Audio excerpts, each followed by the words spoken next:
Thank you for staying with us. The federal government is reconsidering imposing excise duty on telecom services months after it was suspended. This would compel operators to adjust the rates of calls and data upward, which means Nigerians will have to spend more on airtime and data purchase. There are reports that the suspended excise duty on telecom services is featured in the 2022 Finance Bill, which is currently before the National Assembly. The federal government says the need to increase revenue generation, tax administration is the reason for the proposed excise duty. In July this year, the federal government had announced plans to implement a 5% excise duty on telecom services, but had to suspend the plan following criticisms from Nigerians. But joining us now is the chairman, Ikeja District Society of ICANN, and a member of Chartered Institute of Taxation of Nigeria, Olusegun Okwade. Good morning. Compliments of the season. Good morning, Vero. Good morning, Chief morning, Mike. Compliment of the season and happy Boxing Day. Oh yeah, happy Boxing Day.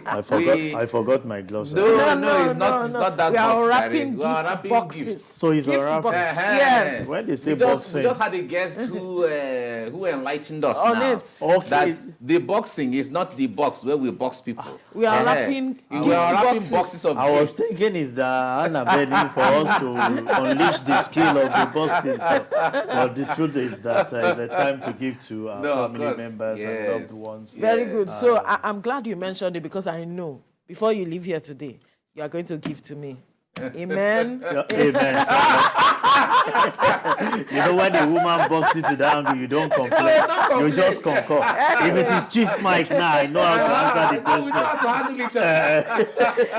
Anyway, let's back to the issue now. The telecoms tax, like we mentioned in our report, that the government had initiated this in July and criticisms followed.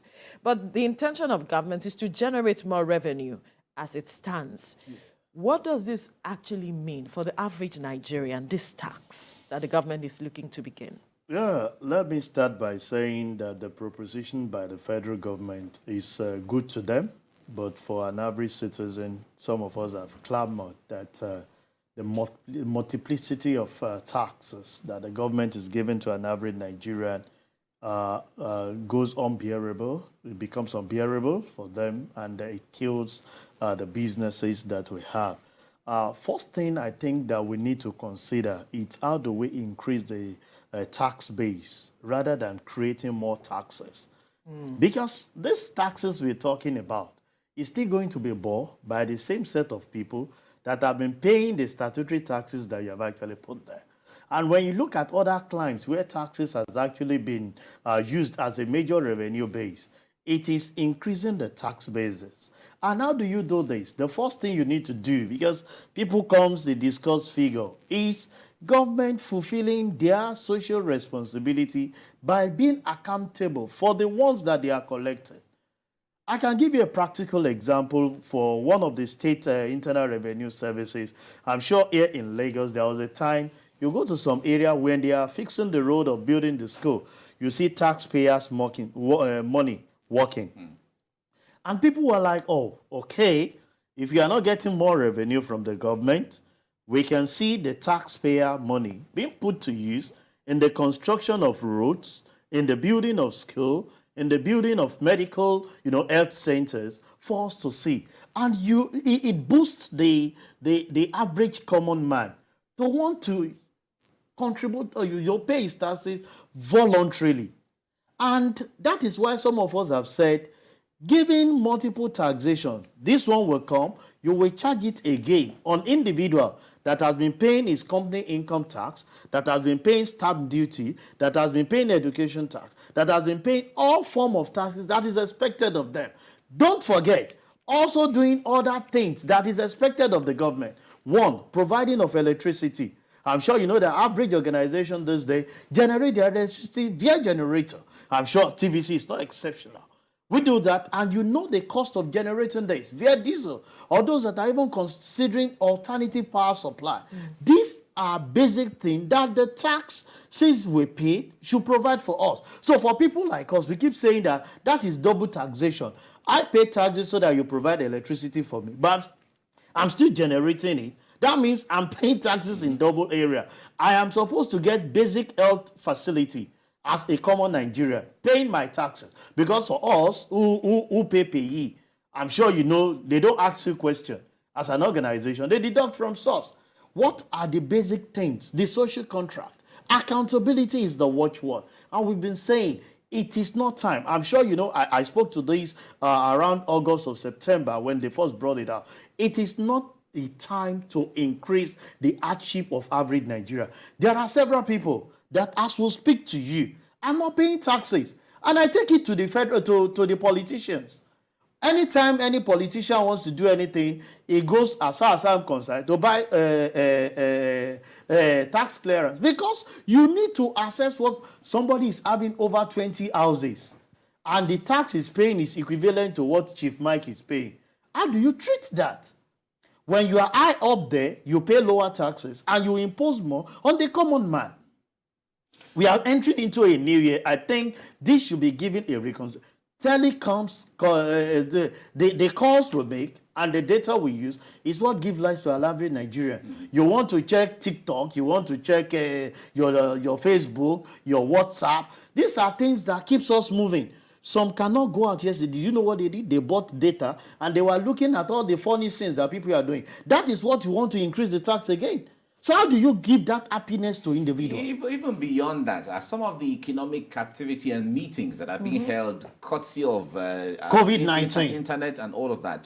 Everybody's on Zoom, on meetings, on Zoom, on webinars, right? And you are increasing that. But ultimately, would you see this as, because this is not the first time that the issue of taxes on telecoms is coming. Recall that the minister even came out sometime to say, okay, he's defending the people at this point, saying that in fact one of the reasons he said was that the telecom sector is already overtaxed. Yes, I'm quoting him directly. Yes. He said the telecom sector is already overtaxed. So if those 3-4 months down the line, they're still bringing the same minister, is still the same minister, the same government is still the same government as at now, and they're saying they'll go to introduce the tax in 2023, would you see this as mischief? More than mischief, Chief Mike, if I may say. And he talks about the inconsistency that we have in the government, not having the plight of an average citizen at hand. When he came, I saw Pantama came to defend this then in July, August, that no, he will not allow it to be coming from the Ministry of Finance, that this set of people are overburdened. I have opportunity of relating with some of these telcos. And you see, even the cost of you getting this call with the base station, the operating cost is huge. These guys run on 24/7. Most of the areas do not even have power supply. They have to go get diesel. Diesel that when they started 2021 was around 150, 180. Going for 700, 800 now. Creating alternative power of generating power for themselves. And these are the same set of people. For me, is insensitive. I must be candid.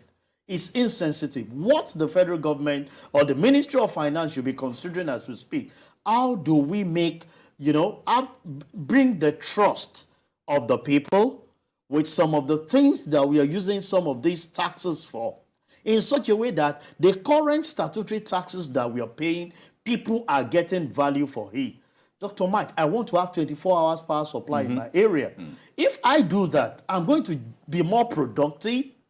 I'm going to work against the climate issue. I'm sure you know the hazard the generator we are on in, for 24 hours is costing to human health. We're going to have good health. Generally. Generally. So if we are able to get the value of what we are paying now, I've seen some of my senior in the profession come to challenge government. We don't need other taxes. The ones we have, increase the tax base, one, create the tax administration, make it seamless in such a way that you can pay your taxes anywhere. You'll be encouraged. And when you see the dividend of what you're paying for, it's just like in an estate where people are paying their normal fee.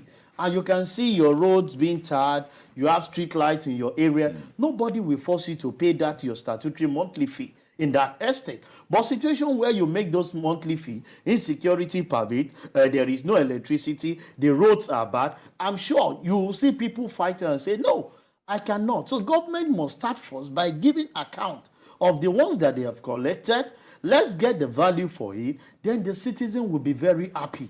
I'm sure you know out there, they go out, copy things, but they don't copy the good aspect of it. The dividend of what those government in those same client, they are copying from. I'm sure you know people don't think about electricity when you travel out of this country. I've said it on air. There was a time I traveled, and I think there was a communication that they would take the light for like 1 hour. And every one of them braced up and they got prepared. When they brought the light, I said, up Nepal. And I've even had cost to travel, and I was rushing to plug my phone, you know, not losing the battery. And they said, sir, you can even drain your battery to zero. It's good for your phone. That once there is steady supply, you plug it in. But can you do that in the country, Nigeria? The answer is no. So until we start having dividend of why we are paying taxes, situation where organization will not be investing in road construction, situation where they will not be generating power on their own, I can tell you that more people will pay taxes. And again, we should take it to the politicians. We have so much that we are expecting from them, even with the so much that they have that's where my next question lies. I mean, how is it that we are not spreading this tax net to them? How is it that they are able to buy their tax clearance and nobody is addressing the matter of corruption, which is what you mentioned now? Some people buying their tax clearance. How is it that we are not addressing that? We are not taking the creative measures to addressing what is necessary. Spreading the tax net, is it so difficult to achieve? Well, it's not difficult, but you know that an average Nigerian who is in position try to use every of his power to oppress people that be. I've seen instances even in the power sector that you see the power that be hardly pay for NEPA bills. And it will shock you. And the person will have electricity supply? When he has so much military personnel surrounding him, so who are you, a power supply person or a power technician, to go and disconnect the house of a senior official in the country? It is the military man that will deal with you, that is safeguarding that premises. And you see, they just give them and leave them like that until some of us start asking questions from this politician. And the people that are placed at the helm of affairs ask questions. I ask myself, for someone to wake up and have a building to himself, Chief Mike, you know the revenue you must have put together. You are now providing shelter that is supposed to be provided by government.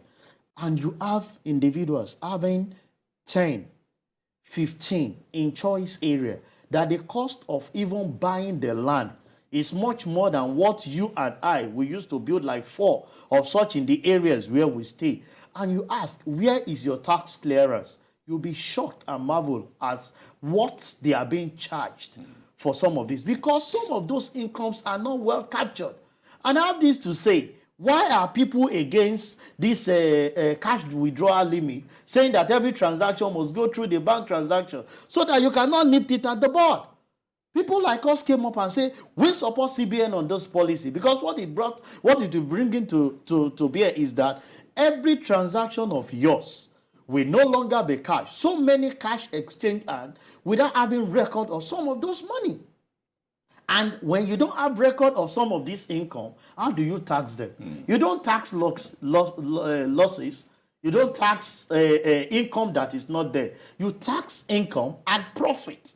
Those are the 2 areas that you do. But when the income are not there, you come up and you say, this year I've made losses. And you have a supporting document. But when you have a track record, tell us that you've made losses. No problem. We have your BVN. We go into the bank account and pull out all your transactions for the year.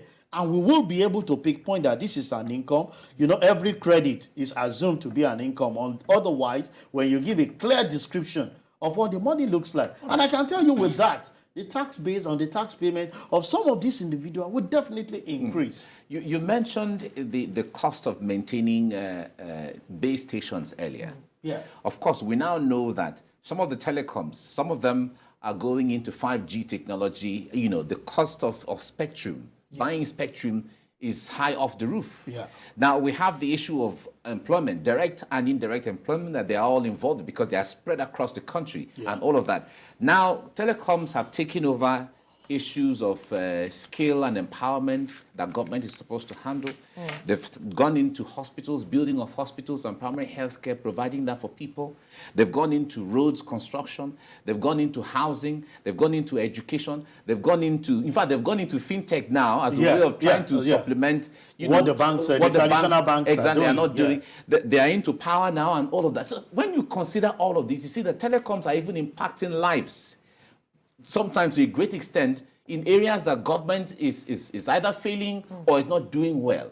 What kind of tax consideration should we even be giving to telecoms instead of taxing them? You see, it's quite disheartening that in this part of the climb, when you are doing good, people tend to deal with you the more.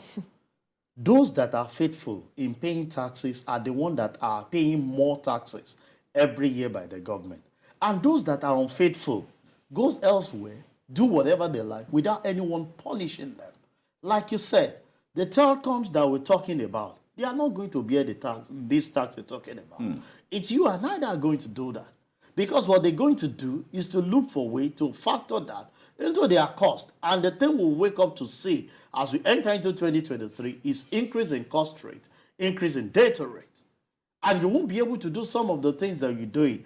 But I feel that now that COVID-19 brought our ways, technology that everyone is riding on, it should be an avenue where we will relax that cost in such a way to give room for more people to carry out their businesses.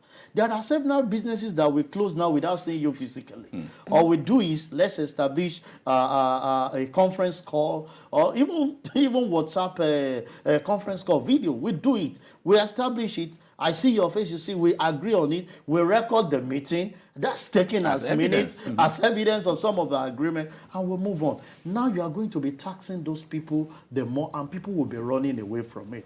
I think, like you said, we should look for a way to even incentivize some of the things that these telcos are doing. It is not the telcos you're doing it. Because I want to believe that the reason why federal government is looking in that direction is that after COVID-19, they were actually the main lead in the stream of revenue generation. Because every one of us during COVID migrated to the telco that majority of those people could not even cope with the pressure that were actually put on them.